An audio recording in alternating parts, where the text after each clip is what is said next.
Guys, tingnan natin itong similyahan na sugpo o nursery ng mga juvenile na sugpo sa Paumbong, Bulacan. Malalaki po ang kanilang inaalagaan dito. 14 days halos ang kanilang similyahan na sugpo. Ito po ang Honesty Farm.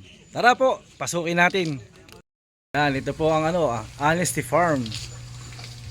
At ang may-ari po si Sir Freddy Santos. Ay, basta.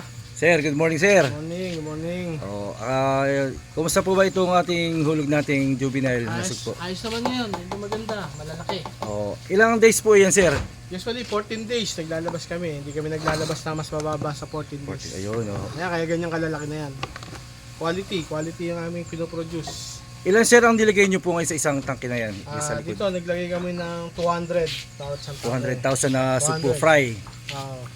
Ayun. Yung sir na tubig po niyan, alat pa rin ho ngayon? Nag-start kami ng alat, 12 madalas. Pero yan, 4 na lang, binababa namin ng alat pagka mag-harvest na kami. Kasi nga, 1 week before, nakababa na yan.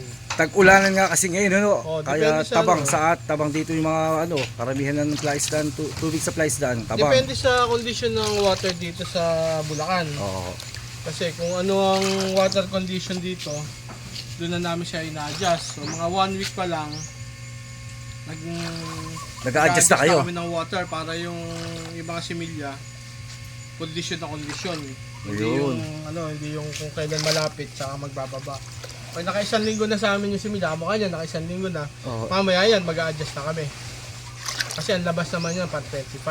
Ayun, malapit na pala. Adjustment din, nakaka-isang adjustment na yan. Kasi pag binigla ang baba ng salinity, Mamatay, posibleng mamatay sigurado. Kaya yan, naka-adjust na kami dyan. Nag-start kami dyan ng 12, gis na lang yan. Mamayang gabi, lalagyan ulit yan. Pababaw ulit yan ng mga 5-7. 5-7, Yun, ready na yun, palabas na yan. Ayun. Kasi yung tubig ngayon sa ilog, sinukat namin kahapon, 7 na.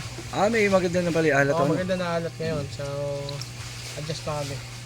Kung ano yung water condition sa ilog, yun na sinusundan namin. Para walang kasablay-sablay. Walang kasablay-sablay sa paghuhulog. Saka yung mga buyer, kondisyon na yung similya nyo.